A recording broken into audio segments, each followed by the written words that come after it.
People's pants are on fire around you all the time, and you haven't even noticed. And those lies, they cost you big. I mean, time, money, and energy. So it's a good thing you came today, because all that loss stops now. My goal is for you to walk out of here knowing how to tell truth from lies and fact from fiction. How would that be?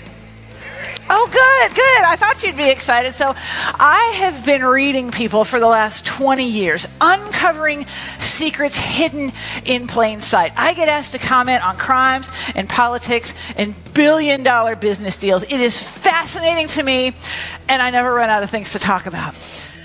You lie every day. Every day you lie. And I can hear what some of you are saying. Like, this is the basis of lie detection, right? Is that you're saying, Tracy, I would never lie. Now, here's the thing. Not all lies are important. Not all lies are material, but tells are the same for the big ones as the little ones, okay? So some of the lies you may tell could look something like this, like, oh, you haven't changed a bit. This is me, I was 13, right? Like, you want to know when you can lie?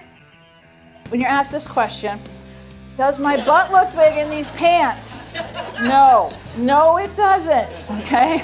Free pass. Lies. A lot of different kinds of lies. So you got fabrications, omissions, deceptive denials, minimizations, and exaggerations, okay? And this is all from my studies with the FBI. They all look the same, but there's this new kind of lie. It's brand new. It just came out a couple years ago. You probably heard of it.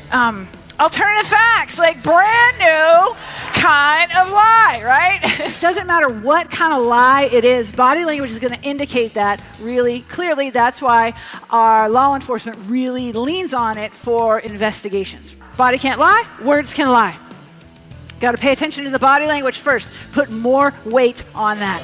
Hi, everybody. Christopher Pena here with Integration, and we got Traci Brown, and you've got to come see her in action. You got to hire her. She's going to motivate, innovate, and get your folks up and just understanding who's really lying and who's really telling the truth. You're going to love it. Got one question for you.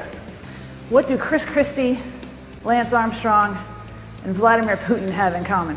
They have me in common. I've been asked to interpret their body language on NBC, CBS, and Fox to tell the world what they're not saying.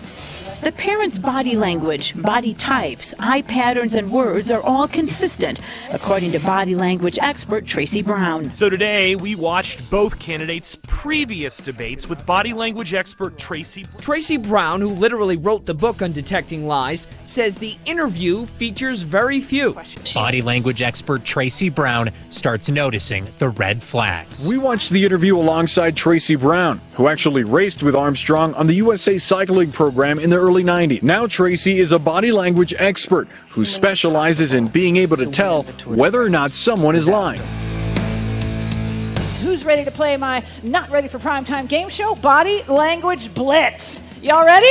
Okay, good deal. So I'm going to need 3 volunteers to come up here and demonstrate their knowledge of body language in front of everyone. I saw you in the red. Your hand was up first because we're going to play real confessions, okay? Once you read your confession, the 2 other players and the audience have 1 minute to interrogate you, and then we have to come to a conclusion about if they're lying or not. I've been to a party at the Playboy Mansion. What'd you wear? It was a disco times. What went on in the grotto? Again, I may not want to. What do you think? Is he lying or telling the truth? Okay, how many said lie? How many said truth? Oh, all right. What's the answer? Total lie.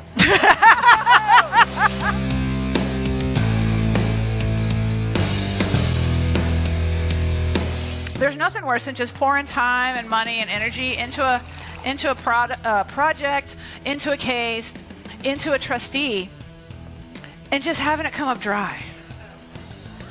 What just happened?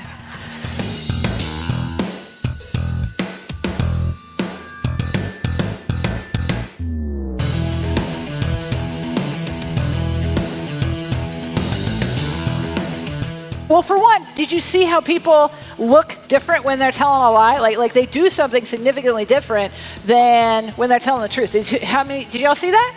Yeah. Does anybody want to share 4 fabulous prizes? Where are you from, Ron?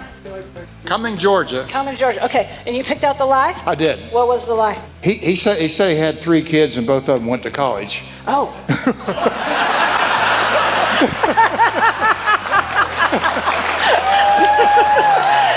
So let me tell you a little bit about me first. I used to race bikes. That's me. And that's actually how I got into the study of body language. I was never the strongest one in the pack. So I started to be able to read my competition and pay more attention to them than I did the road. So I would look for these subtle signs, things like the drop of a shoulder, a little waggle of the hips, maybe a hitch in the pedal stroke. And so over time, I was able to correlate that with what was going to happen next, and I could outsmart my competition. And that's when I began to win. You are going to feel stressed to lie at some point just because you're human. No matter how great you think your morals are, every now and then this situation is going to sneak in. And I'll tell you what happened to me. So my husband comes to me the other day, and he says, Tracy, we do not have enough storage at the house. I want to build us a shed. And I said, okay, that'd be great. And so you got to understand, he's a farm boy, he's an engineer. His idea of a shed is different than other people's idea of a shed. And so he builds us this magnificent barn in our backyard, which we knew was bigger than what the city would allow with their code without a permit, right? And so he said, you know what? It's going to be behind the garage. No one's going to care. Well, this was Sunday evening, okay? Monday morning, there's a knock at the door. I'm in my pajamas, 8 a.m., knock at the door. And I open the door, and there stands Stan, the friendly code enforcement guy from the city. Stan says, well, what do you got going on here? Right? Now, I'm smarter than the average person that opens the door for Stan. And so I said, well, Stan, what do you think's going on here? Right? Because I don't really know his intentions. And he goes, well, I don't know.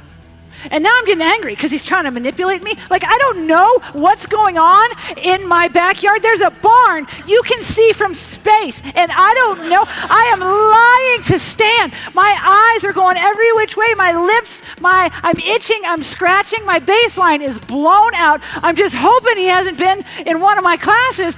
And I said, well, Stan, if you don't know, and I don't know, I guess we got nothing to talk about now, do we?